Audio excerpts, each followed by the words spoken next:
आज हम बात करेंगे the dark and the wicked 2020, एक ऐसी हॉरर फिल्म की जो डर के नए मायने तय कर देती है। इस फिल्म में एक भाई बहन अपने पिता के अंतिम दिनों में उनकी देखभाल करने के लिए लौटते हैं, लेकिन वहाँ उनका सामना एक भयावह दानवी शक्ति से होता है। तो चलिए इस डरावनी और रहस्यमयी कहानी को डिटेल में समझते हैं।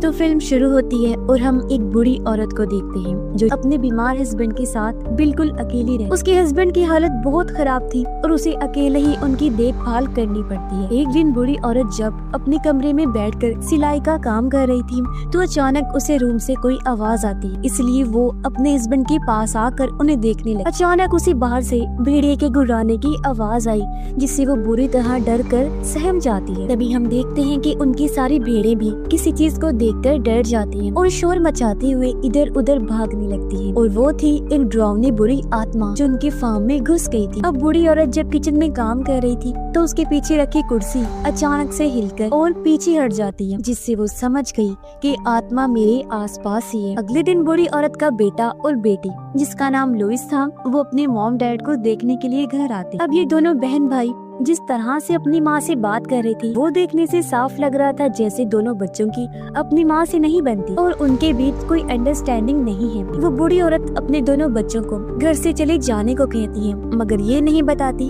कि उनके घर में एक बुरी आत्मा बसी हुई है जो पिछले काफी सालों से यहाँ पर रह रही है। रात को दोनों बहन भाई घर से बाहर बैठकर बातें कर रही थी। उनका मानना था कि सारा दिन डैड का ख्याल रखते रखते मॉम थक जाती होंगी। उन्हें इस बात का भी एहसास होता है कि हम अपनी जिंदगियों में इतने मसरूफ रहे कि कभी अपने मॉम डैड पर हम ध्यान ही नहीं दे पाए। ये बात हम भूल गए थे कि उन्हें हमारे प्यार तवज्जो की जरूरत है। रात को लुइस जब दरवाजा बंद करके अंदर आती है तब दरवाजा अपने आप ही खुल जाता है। उसे अजीब लगा कि ये कैसे खुल गया। वहाँ पर वो शैतानी आत्मा खड़ी थी जिसे सिर्फ और सिर्फ उसकी मॉम ही देख पा रही थी। खाना खाते हुए उनकी मॉम लुइस के भाई, जिसका नाम माइकल था, उसे बताती है कि इस घर में कुछ भी ठीक नहीं है। बहुत डरावनी चीज यहाँ पर रहती है, इसलिए तुम दोनों को ये घर छोड़ के यहाँ से चले जाना चाहिए। पर वो अपनी माँ की बात को नजरअंदाज करके खाना खाकर अपने कमरे में आ जाता है। किचन में जब उनकी मॉम काम कर रही थी तो एक कुर्सी फिर से साइड पर हट जाती है, जिससे उसकी मॉम एक बार फिर घबरा कर रोने लगती है। वो तंग भी आ चुकी थी,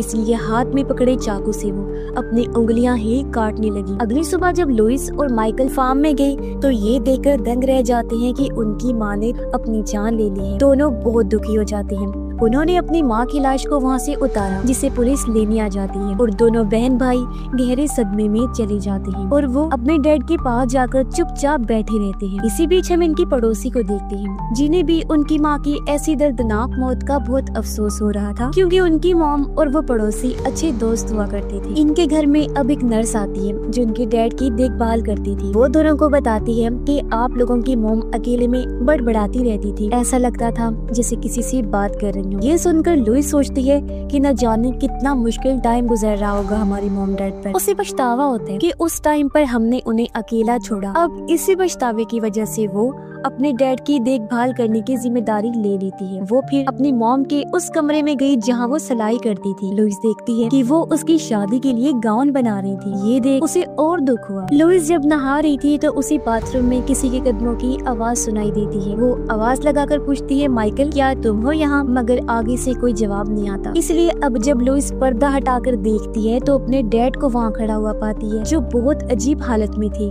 जिन्हें देख लुइस काफी घबरा गई। इस टाइम डैड की आंखें पूरी तरह सफेद हो गई थी और वो बुरी तरह कांपने लगे, अपना सर हिलाने लगते हैं। ये देखकर लुइस काफी डर जाती है। वो चिल्लाते हुए आंखें बंद कर लेती है। उसकी आवाज सुनकर माइकल जब वहाँ चेक करने आया तो उसे बाथरूम में कोई नहीं दिखता। लुइस की बात सुनकर वो जब अपने डैड के कमरे में गए चेक करने तो वो बेड पर बिल्कुल वैसी ही हालत में सोए हुए थे जैसे वो पहले सो रहे। अब लुइस ने जो चीज अपनी आंखों से देखी थी उसे जुटलाना मुश्किल था, लेकिन वो फिर भी उसे सिर्फ अपना वहम समझकर नजरअंदाज कर देती है और खुद को शांत कर। अब माइकल घर का जरूरी सामान लेने बाहर जाने वाला था। जाने से पहले वो अपने डैड को देखने जाता है। उनके बेड के नीचे से माइकल को अपनी मॉम की डायरी मिलती, जिस बारे में उसने लुइस को भी बता दिया और दोनों वो डायरी पढ़ने लगते हैं, जिसमें उनकी मॉम ने घर में बस रही उस डरावनी आत्मा के बारे में लिखा था और उनका कहना था कि वो धीरे धीरे मेरे हस्बैंड को मार रही है और मुझे मदद की जरूरत है। जो सुनकर लुइस रोने लगती है। अब डायरी में जो जो चीजें लिखी हुई थी उन चीजों को दोनों बहन भाई घर में होने वाले हादसों के साथ मिलाने लगते, पर दोनों को किसी भी तरह से ये समझ नहीं आ रही थी कि आखिर उनकी मॉम ने अचानक से खुद की जान क्यों ली। इसकी वजह ढूंढने के लिए वो फिर से डायरी को पढ़ने लगती, जहाँ उनकी मॉम ने लिखा था कि मुझे उस आत्मा की आवाज सुनाई देती है और मैं उसकी मौजूदगी को महसूस भी कर सकती हूँ। वो ना सिर्फ मेरे हस्बैंड को बल्कि मुझे भी मारना चाहती है। अब ये लोग उस डॉक्टर के पास गए जो इनकी मॉम की लाश को मेडिकली चेक कर रहा था। वो इन्हें एक क्रॉस देते हुए कहता है कि मुझे ये आपकी मॉम की जेब से मिला है, जो सुनकर दोनों बहन भाई को काफी अजीब लगा क्योंकि उनकी मॉम कभी भी इतनी रिलीजियस मजहबी नहीं थी। इसके बाद दोनों बहन भाई घर आ जाते हैं, मगर उनकी बेचैनी बढ़ती ही जा रही थी। रात को लोइस जब अपने डैड की देखभाल कर रही थी तो अचानक डैड खांसने लगते हैं। तभी उनके मुंह से एक मकड़ी निकल कर आती है। घबराते हुए लोइस उसे पकड़ने की कोशिश करती है, मगर तभी यहाँ माइकल आ गया। वो पूछता है सब ठीक तो है। तब लोइस इस बात को छुपाते हुए कहती है कि हाँ सब ठीक है। अब माइकल जब अपने रूम में आया सोने के लिए तो कोई लाइट को ऑन ऑफ करने लगता है। अब ऐसा कौन कर रहा था यही चेक करने के लिए माइकल खिड़की से बाहर देखता है, जहाँ वो बड़ा ही अजीब नजारा देखता है कि उसकी मॉम हवा में उड़ रही है और वो माइकल की तरफ देखकर मुस्कुरा रही है। तभी माइकल के कमरे की लाइट बुझ जाती है और उसे रूम के अंदर से अपनी मॉम की आवाज आने लगी। उसने बाहर देखा तो मॉम नहीं थी। कमरे में उसे मॉम के होने का एहसास हुआ, जो उसी हालत में थी जैसे वो फांसी पर लटकी हो। और अब जब माइकल ने हल्की सी लाइट जलाकर देखा तो वहाँ पर कोई भी नहीं था। अगले दिन लोइस जब बाथरूम में जाती है तो शीशे में खुद को देखकर वो काफी चौंक जाती है क्योंकि किसी ने उसके चेहरे पर लिपस्टिक से निशान बना दिए थे। वो घबराते हुए अपना मुंह साफ करने लगती है। फिर जब वो अपने डैड को चेक करने आई तो उसे उनके पास से लिपस्टिक मिलती है, जो देख वो काफी डिस्टर्ब हो गई।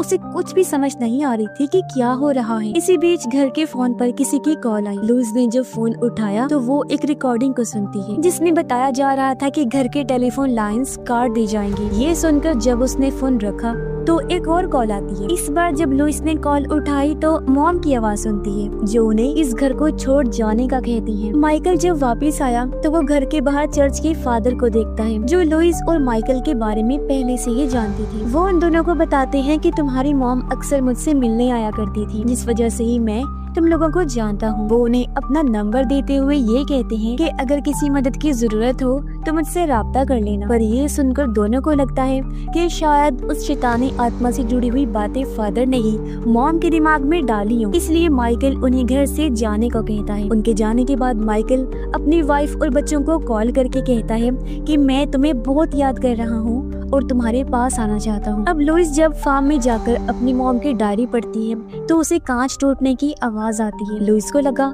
कि शायद माइकल ने कुछ तोड़ दिया है। उसने जब मुड़कर देखा तो वहाँ पर कोई भी नहीं था, लेकिन इसी बीच हम उसके पीछे दीवार पर शैतानी परछाई को नोटिस कर पाते हैं। अब लुइस को भी लगने लगता है जैसे मॉम की आत्मा वाली बात ठीक है। इस बारे में वो माइकल को कहती है। तब उसका भी यही कहना था कि अब मुझे भी इस बात पर यकीन होने लगा है, और वो लुइस को उस रात के बारे में बताने लगता है जब उसने अपनी मॉम को हवा में उड़ते हुए देखा था। कुछ देर बाद जब दोनों घर के अंदर आ गई तो उन्हें बाहर किसी की मौजूदगी का एहसास हुआ, जिसके साथ ही उन्हें कोई चीज खुरचने की आवाज भी आती है। उन्होंने जब बाहर देखा तो वहाँ चर्च के फादर थे, मगर इस बार उनकी आंखें पूरी तरह सफेद हो गई थी। इसे दोनों समझ जाते हैं कि ये फादर नहीं बल्कि आत्मा है, इसने फादर का रूप लिया हुआ है क्योंकि वो किसी का भी रूप ले सकती है। अब इनका पड़ोसी लुइस और माइकल की मदद करने के लिए कॉल करता है। लुइस ने कॉल उठाई तो थी मगर वो बंद हो गई। पर तभी हम देखते हैं कि वो आत्मा अब पड़ोसी पर हमला करने वाली है, क्योंकि वो इनकी मदद जो करना चाहता था। आत्मा लुइस के रूप में पड़ोसी के घर आ जाती है और उसके सामने वो अपने जिस्म पर और चेहरे पर कट्स लगाने लगती है चाकू से। उसे देखते ही पड़ोसी भी समझ गया कि ये असली लुइस नहीं है। अब आत्मा पड़ोसी के पास आकर कान में कुछ कहने लगती है, जिसके अगले ही पल पड़ोसी शूट करके अपनी जान ले लेता है। यानी इस तरह ये आत्मा किसी भी इंसान को अपने वश में करके अपनी जान लेने पर मजबूर करती है, जैसे पहले उसने उनकी मॉम के साथ किया और अब पड़ोसी के साथ भी।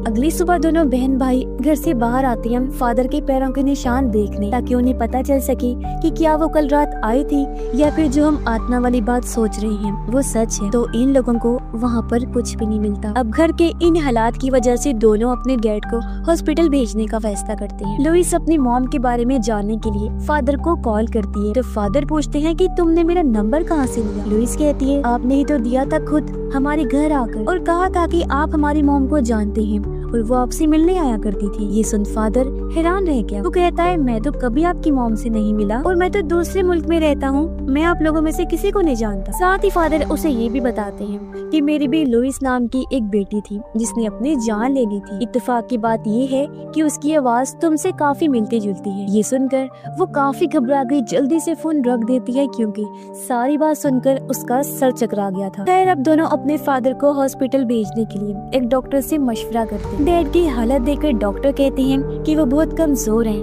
क्या पता वो सफर की थकान बर्दाश्त न करें, उनकी जान भी जा सकती है, तो उन्हें घर के अंदर ही रखना ठीक रहेगा। अब उनके डैड की नर्स कहती है कि आपके डैड को आप दोनों के प्यार की जरूरत है और मुझे उम्मीद है कि इस तरह वो ठीक हो जाएंगी, क्योंकि मैंने आपकी मॉम को आप दोनों के बगैर तड़पते हुए देखा था। अब लुइस और माइकल जब फार्म में आती हैं तो उनके होश उड़ गए, क्योंकि वहाँ बहुत सारे जानवर मरे हुए पड़े थे जिनको बुरी तरह चीर फाड़ करके खाया हुआ था। ये देख दोनों समझ गए कि ये काम किसी भेड़िए का नहीं हो सकता। उन्हें आत्मा पर शक हो रहा था और अब वो बड़ी सी आग जलाकर सभी जानवरों को उसमें फेंक कर जला देती। अब इन हालात की वजह से माइकल काफी इमोशनल हो गया था। वो एक जानवर जो प्रेग्नेंट थी जिस बात में आकर उसे बात करता है, कहता है कि मैं तुम्हें कुछ होने नहीं दूंगा। और क्योंकि अपने डैड और बहन को लेकर भी वो जज्बाती हो गया था, इसीलिए उनके साथ रहने का सोचता है। साथ ही लुइस को ये भी कहता है कि मुझे अब इन चीजों से डर लगने लगा है। कुछ देर बाद माइकल को फार्म में से किसी की आवाज आती है। वो जब चेक करने गया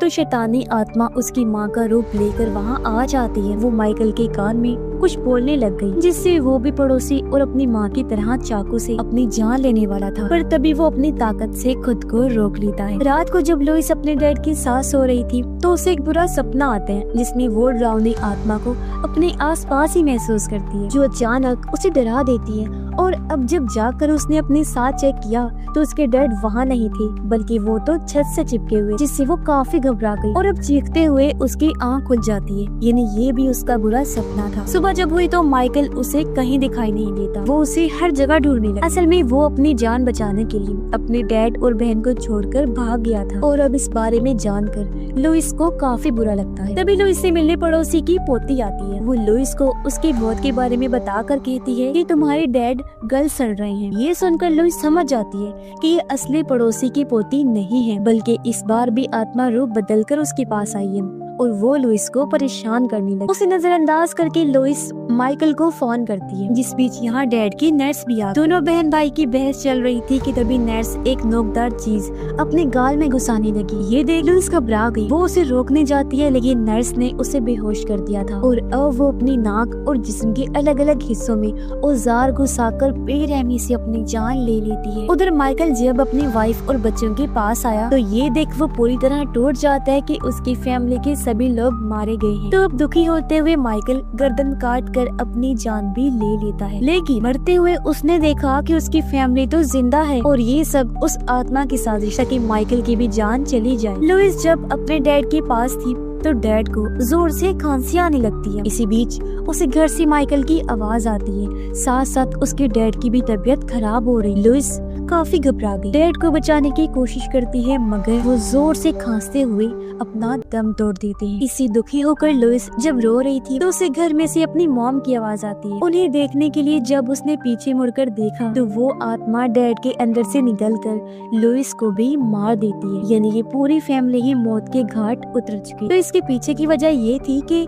उनकी मॉम ने अपने किसी काम को पूरा करने के लिए उन सब की आत्माएं शैतान को सौंपने का वादा किया था, इसलिए आत्मा उसके डैड के अंदर रहकर उनके घर में बस गई और उसने फिर इस पूरी फैमिली को खत्म कर दिया। जो भी इनसे राब्ते में थे उसने उनको भी मार दिया। और इसी के साथ ही इस फिल्म की कहानी भी यहीं पर खत्म हो जाती है। तो ये थी the dark and the wicked की पूरी कहानी। अगर आपको ये एक्सप्लेनेशन पसंद आया तो लाइक करें, शेयर करें और चैनल को सब्सक्राइब करना ना भूलें। मिलते हैं अगले वीडियो में एक और खौफनाक कहानी के साथ। Thank for watching.